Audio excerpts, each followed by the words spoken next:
Have you ever made a decision that felt right in the moment, but later ask yourself, why did I even do that? Maybe you trusted the wrong person, spent money on something useless, or stayed in a situation long after it was time to leave. We like to think our decisions are rational, but most of the time, they are not.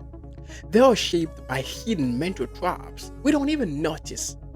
That's what the book The Art of Thinking Clearly by Rolf Dobelli is about. It explains exactly why this happens and how these invisible mistakes keep leading us to bad decisions. So today, for day 50 of my challenge to read 60 books in 60 days, I'm going to share with you 8 of these hidden traps you want to take into account before you make a decision in order to save your regret. Transition. The first hidden trap that leads us to bad decisions is the social proof effect.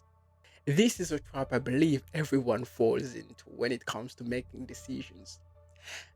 We are always influenced by the amount of people who already make this decision. When we want to do something and notice that quite everybody is doing this thing, we don't even bother ourselves asking if they are doing the right or the wrong thing. We just follow them. If you have 1,000 people who are making a wrong decision, does it make this decision a right one? The amount of people who make a decision does not influence or determine if this decision is actually right or wrong. That's why you don't want to make a decision because everyone is making this decision. No. The second hidden trap is the recency effect. The recency effect is how much the wow effect can actually influence our decisions. When we see something for the first time and it brights, we just want to take it because we have got this wow effect. We always follow this wow effect, but this wow effect does not make a decision right or wrong. It often leads us to bad decisions.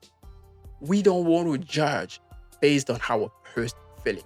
That's what the recency effect is about. You don't want to judge, you don't want to make a decision, you don't want to make a choice based on your first feeling with the thing. If you want to judge, give yourself a second time to have a second feeling about a thing before you judge or you choose or you made your decision. Never, never fall into the trap of the wow effect because you've seen something that was so right for the first time and you wanted to buy it. No. Or you wanted to get it or you've chosen it. No, you don't want to do it. Trap number 3, the chaos effect. This is about us making decisions when we are emotionally unstable. And we call them rational decisions. No, they are not rational decisions. If you feel scared, if you feel excited when you make a decision, you are not emotionally stable. And this decision is everything but a good decision. And in most cases, when we make decisions in chaos, we end up regretting them. That's why you don't want to make a decision when you feel emotionally unstable.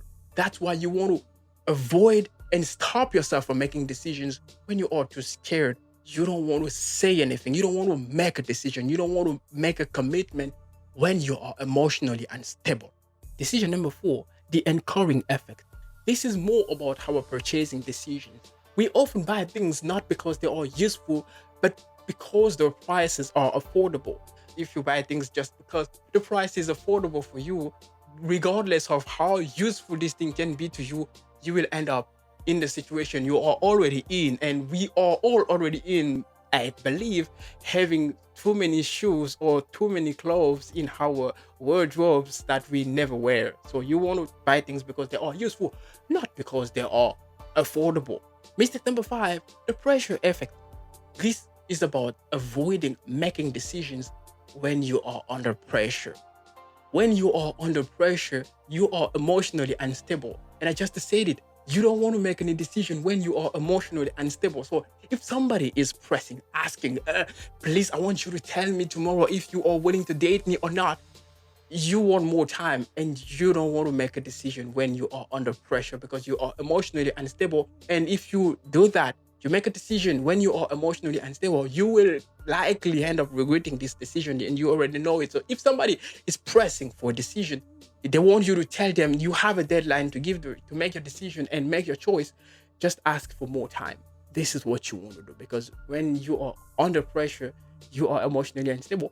and you don't want to make decisions when you are emotionally unstable. I just stated. Trap number 6, the selfish effect. This is how selfish we can be when it comes to making a decision. We make some decisions, some important decisions, like they were only impacting our own life. But the truth is that your decision, regardless of how important it is for you, can always impact someone else's life. That's why you don't want to only take into account how, in what sense this decision will actually benefit you, but also take into account how this decision can actually influence other people. You don't want to make a decision and end up regretting this decision just because you have hurt other person's feelings. You want to make a decision when it comes to choosing, for example, in a relationship, you want to make a decision, but before making your decision, you also want to talk to the other person, also taking into account their opinion, their feeling, how they may likely react to your decision. You don't want to go in rush and make your decision just because it's going to be beneficial for you, and completely overlooking how this decision can also influence your neighborhood, your friends, or whoever is close to you. So you want to make a decision, but you will also want to take into account other people's feeling. Trap number 6, the uncertainty effect. This is about us always having answers to any question we are asked to. We always say something, even though we don't have to say something. We don't know how to say, I don't know. We never say, I don't know. No matter what it is asked to us, we always have an answer for. But you want to embrace this uncertainty sometimes. You want to be able to say, I don't know. Because saying I don't know when you are asked the question will keep you from just being ridiculous or saying something meaningless that will just embarrass you. This is the best case scenario. But in the worst case, you may say something that was not supposed to be said. You may uncover a topic that was not supposed to be uncovered at this moment. You may say something that hurts somebody else's feelings directly. That's why you want to be able to say, I don't know sometimes. Trap number 8, the uniqueness effect. This is about making decisions without comparing other options we actually have. You always have a choice. You always have a better choice you can make. You always have other options. But when you make a decision only taking into account one of your options, you may end up regretting this decision. So always take the time. Give yourself more time to take into account other options you actually have at your disposal. I hope this video was useful for you. I wish you tomorrow is going to be day 51. Take care of yourself. Bye bye.